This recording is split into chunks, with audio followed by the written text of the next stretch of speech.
పాటిస్తాడం అని చెప్పే ఈ సోకాల్డ్ మనువాద పార్టీ రెడ్డి కమ్మ పార్టీలో ప్రభుత్వాలు చెప్పాలి కదా. మరి మీరు అతి ఉత్సాహంగా మేము డివైడ్ చేస్తాం అని అంటున్నారంటే ఎట్లా? కలపాలా డివైడ్ చేయాలా? మన మంచి కోరేవాళ్ళు ఎట్టుకు చెప్పాలి,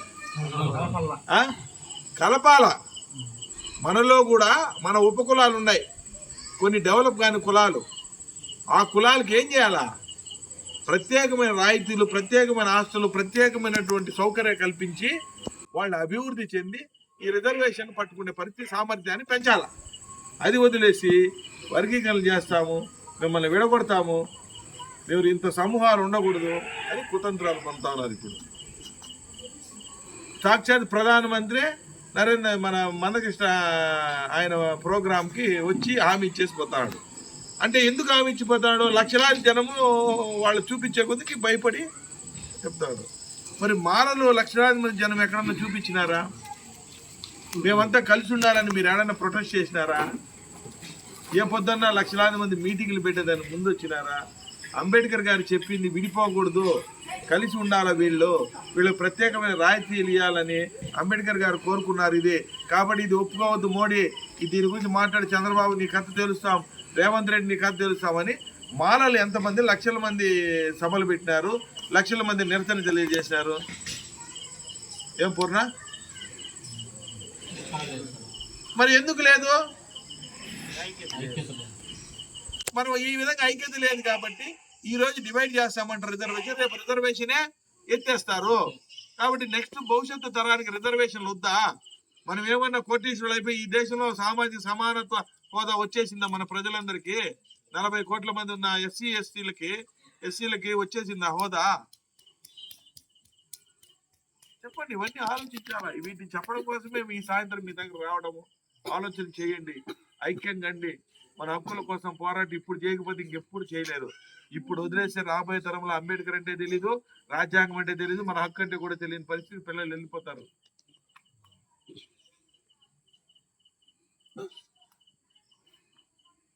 ఏదో తిన్నామా, ఉద్యోగం చేసుకున్నామా, ఏదో కూలీ చేసుకుని తిన్నామా అని అదే కాదు జీవితం. మన సమాజం వృద్ధిలోకి రావాలా. అందరి మాదిరి మనం కూడా ప్రకృతి హక్కులన్నీ అనుభవించాలా. ఇతర వర్గాలు ఎట్లా ఇల్లులు కట్టుకోవడం, ఇతర వర్గాలు ఎట్లా కారు దర్పం ఎట్లా మెయింటైన్ చేస్తున్నా అంటే మన ప్రతి పల్లెల్లోనూ మన ఇంటి ముందర కార్లు ఉండాలా, మనం కూడా ఉద్యోగాలు ఉండాలా, మనం కూడా అదే స్థాయిలో ఉండాలా. అప్పుడే సమానత్వం. రాజ్యాంగం చెప్పిన సమానత్వం అదే. మరి మన వర్గాలకు ఉందా? చెప్పండి, మన వర్గాలకు ఉందా? నిరంతరం అప్పుల బాధ, నిరంతరం బాధల్లోనే బతుకుతా ఉన్నాం మనం. మరి ఆ పరిస్థితి ఇతర వర్గాలకు అప్పులు లేవే. ఎందుకంటే వాళ్ళు ప్రభుత్వంలో భాగస్వామి ఉన్నారు. ఆ కులాలు ప్రభుత్వం మెయింటైన్ చేస్తామనేది ఆ కులాలే. కాబట్టి వాళ్ళకి కావాల్సిన రాయితీలు వస్తాయి, వాళ్ళకి కావాల్సిన భూములు వస్తాయి, వాళ్ళకి కావాల్సిన లోన్లు సబ్సిడీలు ఇస్తారు, వాళ్ళు చెప్పిన పనులు జరుగుతాయి. వాళ్ళు షూరిటీ లేకపోయినా కూడా బ్యాంకులో లోన్లు ఇస్తారు, అధికారం ఉంది. కాబట్టి ఇది ఈ జాతిలో పుట్టిన ప్రతి ఒక్కరి బాధ్యత. సమాజాన్ని ఐక్యం చేయాలా. దేశంలో ఈ ఇతర కులాలు ఎలా అభివృద్ధి చెందినాయి, మనం కూడా అలా అభివృద్ధి చెందాలా. అప్పుడే రాజ్యాంగ ఫలాల్లో, రాజ్యాంగంలో ఆ రోజు రాజ్యాంగ పరిషత్ సభ్యులు డాక్టర్ బాబాసాహెబ్ అంబేద్కర్ ఏదైతే కోరుకున్నాడో ఈ భారతదేశంలో సమాన హక్కులతో అందరూ ప్రజలు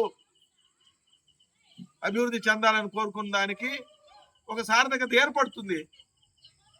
పోరాటం చేయాల్సిన మనము పోరాటమే చేయకుండా ఉండిపోతే ఇక మన గురించి ఎవరు వచ్చి పోరాటం చేస్తారు? వేరే ఎవరైనా వచ్చి పోరాటం చేస్తారన్నా మన గురించి?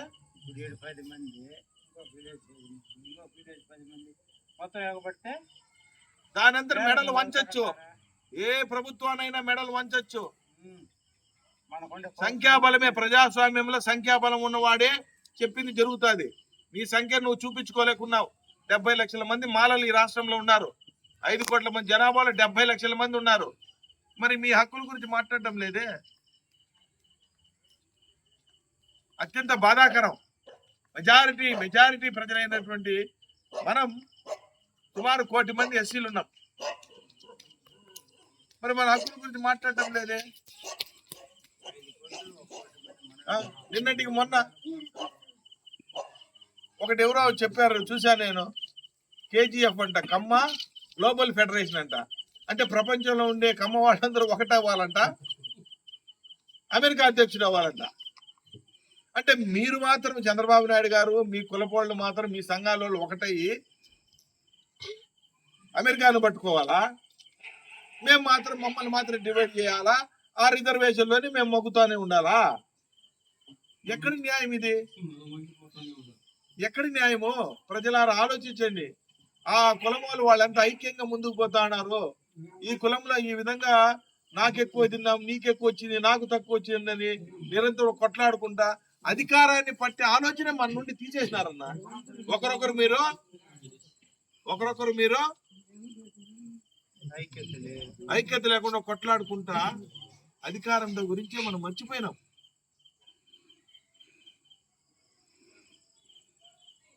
మారాల.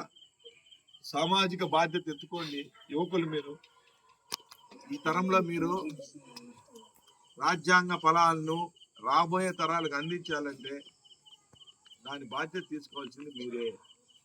మీరు వదిలేస్తే రాబోయే తరంలో కనీసం ఈ రకంగా కూర్చొని మనం మన గురించి మాట్లాడే పరిస్థితులు కూడా కనపడవు. ఇప్పుడే కనపడట్లేదు, ఉందా? కనపడతా ఉందా? ఏం బా మరి ఇంక రాబోయే ఏం కనపడుతుంది? కాబట్టి ఆదివారము మనము ఐరాల్లోనే